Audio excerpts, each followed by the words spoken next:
Rich father abandons me and my mother for a new family. We got kicked out, and now we're homeless. I remember that day like it was yesterday. My dad, a rich businessman, came home with that same stern look he always had when he had something important to say. Mom was cooking dinner in the kitchen, and the smell of her famous spaghetti filled the air. I was doing homework at the dining table. "We need to talk," Dad said, his voice cold and distant. I knew it wasn't going to be good. He sat us down and started talking about how he wasn't happy anymore, how he needed to find himself. I didn't understand what he meant until he dropped the bombshell. "I'm leaving. I've met someone else." The words hung in the air like a death sentence. Mom's face went pale, and she started shaking. "What do you mean, someone else?" she asked, her voice barely a whisper. Dad looked down at his hands, avoiding eye contact. "Her name is Lisa. She's younger. She's different. We're starting a new life together." Mom burst into tears, and I felt my world shatter. My dad was abandoning us for some younger girl, leaving us with nothing. "How could you do this to us?" I shouted. "We've given you everything." His face hardened. "I've made up my mind. I'll be back for my things tomorrow." And with that, he walked out the door, leaving us in a stunned silence. The days that followed were a blur of anger, confusion, and despair. Mom tried to keep it together for my sake, but I could see the toll it was taking on her. We were barely scraping by on her salary as a schoolteacher. Dad had been the breadwinner, and without his income, we were in deep trouble. I remember one particularly bad night when the power went out. We couldn't pay the bill, and it was the middle of winter. Mom and I huddled under blankets, trying to stay warm.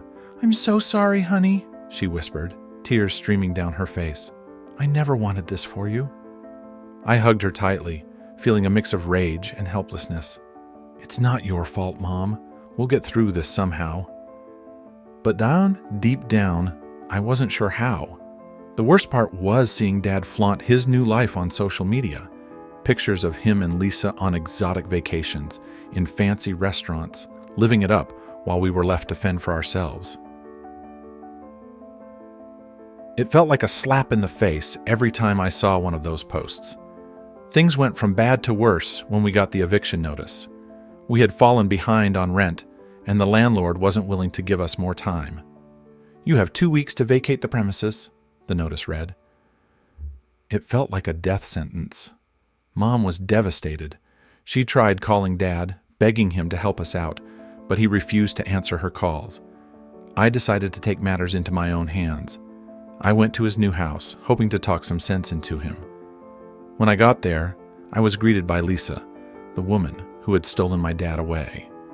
She looked at me with a mix of pity and annoyance. "What do you want?" she asked. "I need to talk to my dad," I replied, trying to keep my voice steady. She rolled her eyes and called for him. When he came to the door, he looked surprised to see me. "What are you doing here?" he asked. "We're being evicted, Dad. We have nowhere to go. You have to help us." He sighed and shook his head. "I can't help you, son. I have a new family now. You and your mother need to figure this out on your own." I couldn't believe what I was hearing. "A new family? What about us? We're your family too." He looked away, unable to meet my gaze. "I'm sorry," he muttered before closing the door in my face. I stood there stunned before turning and walking away, feeling more lost and abandoned than ever. With nowhere to go, Mom and I ended up staying in a cheap motel. It was all we could afford, and even that was draining what little money we had left. Mom tried to stay strong, but I could see the cracks in her facade. She was breaking down, and there was nothing I could do to stop it. One night, she sat on the bed, staring at the eviction notice with a blank expression. "I don't know what we're going to do," she said, her voice hollow. "I can't keep going like this."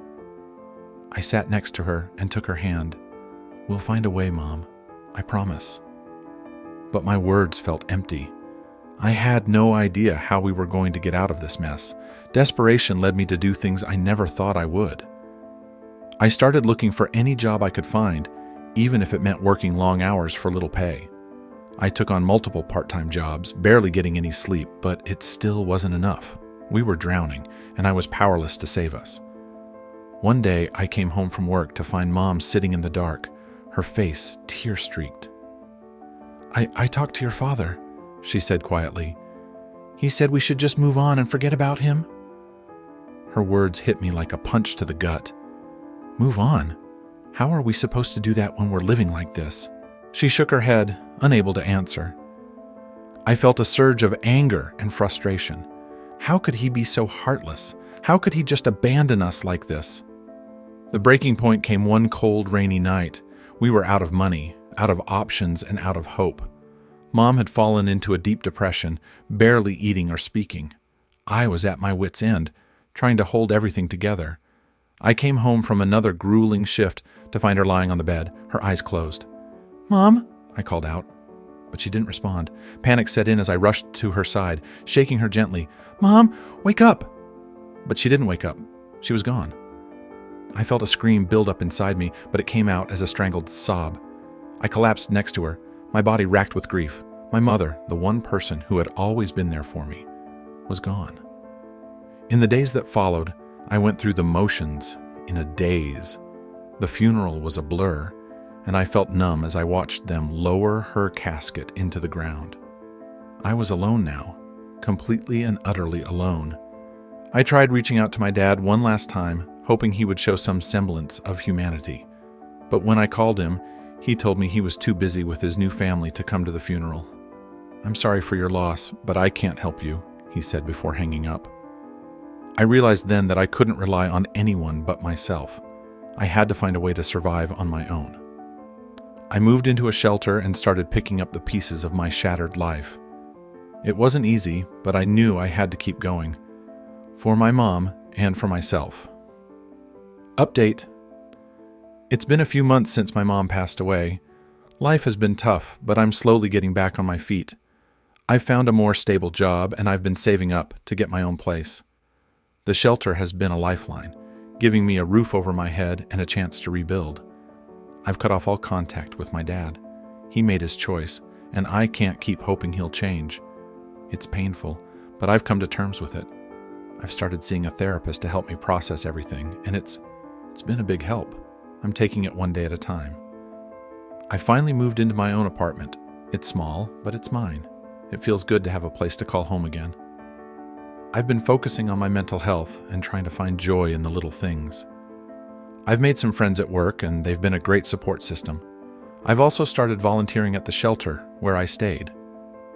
It feels good to give back and help others who are going through tough times.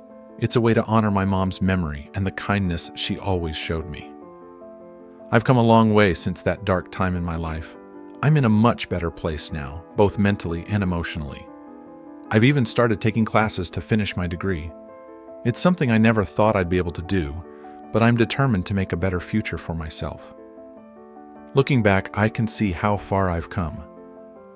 It hasn't been easy, but I've learned that I'm stronger than I ever realized.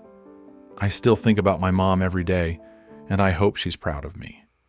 I'm living my life for both of us now, and I won't let anything hold me back.